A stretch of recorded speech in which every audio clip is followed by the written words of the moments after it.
parece uma casa. Isto é tão complicado que é a mesma probabilidade de uma bomba nuclear explodir numa grande floresta, criando toda a cidade de Nova Iorque. E a funcionar. Portanto, os elevadores a funcionar, tudo a funcionar. A probabilidade é a mesma. Acham que podia ter acontecido? A ciência diz que aconteceu assim. A ciência diz isso. Vamos ver. Vamos ligar as luzes. Vamos ligar o computador, ver se funciona. Vou mostrar-vos como é complicado este mecanismo. E isto é o que acontece dentro das células. Vou tentar ir traduzindo. Computer animation, we can enter the cell to view this remarkable system at work.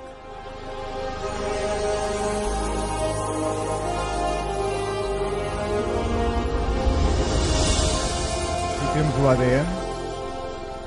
After entering the heart of the cell, we see the As moléculas do ADN. DNA, storehouses for the instructions necessary to É aqui build onde estão every armazenados todos protein os in genes the do organism. organismo.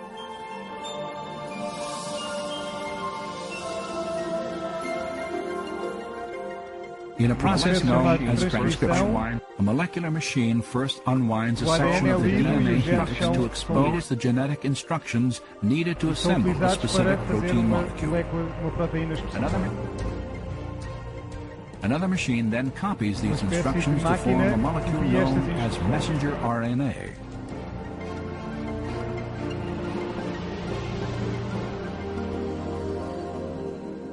When transcription is Quando este complete, processo está terminado, uma molécula chamada RNA leva esta informação para dentro da célula. the gatekeeper for traffic in and out of the cell nucleus.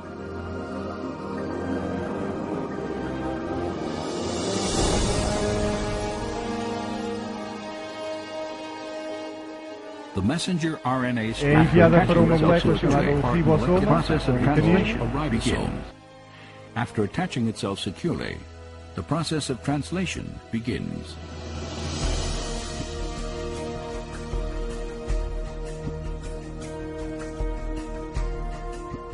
Inside the ribosome, a molecular Dentro do ribossoma são construídos por amino acids. These amino acids are transported from other parts of the cell and then linked into chains often hundreds of units long.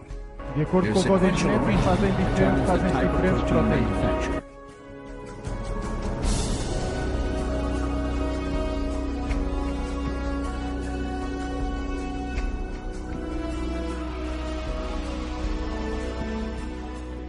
When the chain is finished, it is moved from the Quando termina este ribosome processo, to a ela entra numa outra machine máquina que vai dobrá-la de uma precise forma shape especial to para its fazer a sua function. função.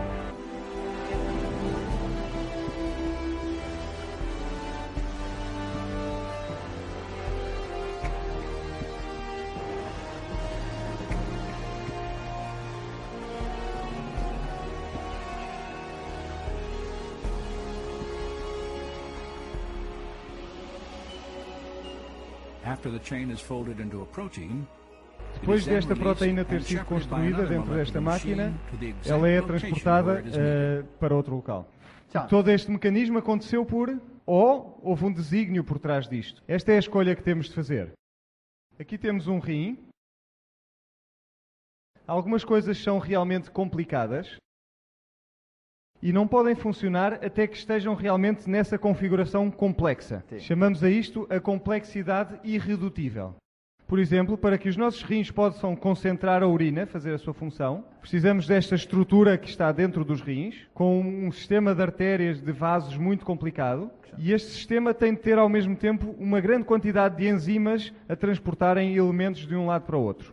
Se não estiver completo, não funciona. Não se pode melhorá-lo aos poucos. Como é que é possível, como é que isto terá aparecido? Por acaso ou porque foi desenhado, porque houve um desígnio. Portanto, o livro apareceu por acaso. A fábrica que transforma as instruções no avião também surgiu por acaso.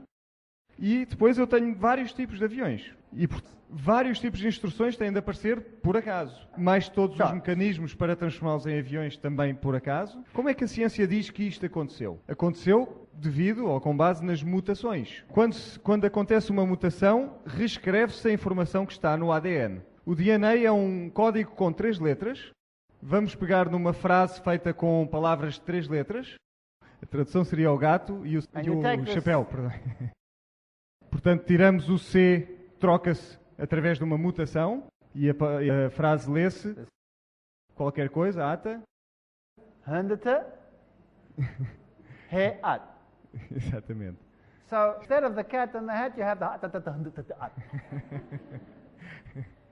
Portanto, a mutação, como veem, transforma esta frase em algo inútil. E a ciência concorda que este mecanismo que serve para as mudanças é inútil. Mas eles dizem, ocasionalmente, entre milhões de más mutações, aparece uma boa. Será que há um exemplo de isto acontecer? Sim, se forem aos livros, vão encontrar um exemplo. É chamado uma doença da anemia. Nas zonas onde existe malária, a doença da malária, quem tem este tipo de mutação, as nossas células vermelhas de quem tem esta doença, em vez de serem redondas, os glóbulos vermelhos, têm um formato de meia-lua, uma espécie de meia-lua. E o parasita da malária não consegue entrar nas células. E, portanto, estas pessoas têm uma vantagem, porque não apanham a doença da malária. É um exemplo de uma boa mutação, certo? Estão de acordo? Errado.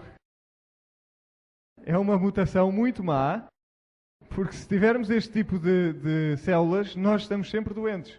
Não morremos de malária, mas morremos da doença da anemia. Esta não é uma boa mutação, na verdade não existe um único exemplo de uma boa mutação que se tenha observado.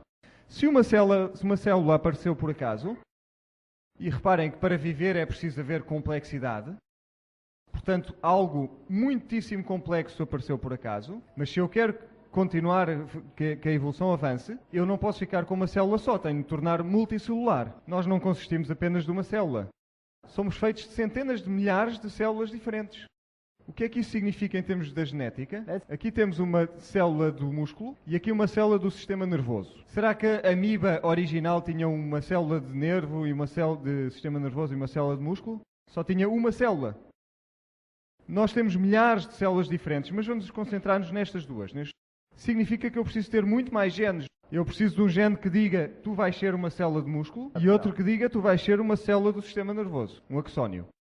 De onde é que vem o gene adicional? Acaso ou desígnio? Pum! Aparece uma casa. Milhares e milhares de vezes repete-se esta explosão e sempre aparece uma casa. Cada novo gene é preciso um evento desta pouca probabilidade. Agora é preciso muita fé. Mas há outro problema ainda. Se eu tenho dois tipos de células, eu tenho de ter alguma forma de ligar um gene e desligar o outro. Não poderíamos ter músculos na nossa cabeça, que não davam muito jeito. Se eu tenho duas luzes, quantos interruptores é que eu preciso? 2. Desligo uma, desligo outra, ou as duas, mas preciso de 2 interruptores. Será que a célula original, de onde as coisas evoluíram, tinha este tipo de interruptores? Não precisava deles. De onde é que vem então este interruptor? Bomba em casa, mais uma vez. Cada vez que temos um novo gene, precisamos de um acontecimento deste tipo. E mesmo assim não chega. Se eu tenho duas células, qual era o interesse de ter músculos no meu braço e células nervosas na minha cabeça, se as duas não conseguissem comunicar de alguma forma? Seriam inúteis. Portanto, preciso de genes que lhes digam o que é que elas são, preciso de genes que as desliguem ou que as liguem, preciso de genes que controlem a sua fisiologia, o seu crescimento, e preciso de genes que controlem a sua embriologia, ou seja, o seu aparecimento. E isso apenas para duas células. E o que dizem de centenas de milhares de células. Neste caso, temos de acreditar em explosões nucleares atrás de explosões nucleares a criar várias cidades de Nova Iorque. Porque isto é tudo genotipo. E pior ainda, se achamos que a fisiologia deste pássaro é bastante complexa, vamos falar do caranguejo. Alguém estudou este processo? You sit there studying it, right? Este pequeno verme encaracolado ou enrolado. Será que ele tem este Krebs cycle? O ciclo de Krebs? Sim, ele tem. E a amiba unicelular, será que tem? Também faz isso. E este ciclo fisiológico é tão complexo que precisa de tantos genes que se um pássaro o tem e uma amiba também o tem, isso significa que foi preciso que ele evoluísse muitas vezes ou que estava lá desde o início. Uou!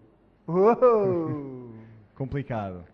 Todas estas estruturas complexas fisiológicas têm de ter estado lá desde o início porque são comuns a todos os seres vivos. Já não estamos a falar de bombas nucleares a construir cidades de Nova Iorque, estamos a falar em bombas do tamanho do universo. Isto é inacreditável.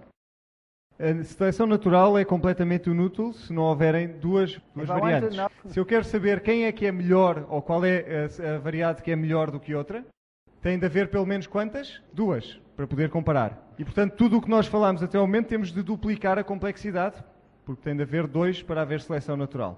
Vamos dizer que mesmo assim aconteceu, mesmo com a duplicação. Temos uma borboleta branca e uma borboleta preta.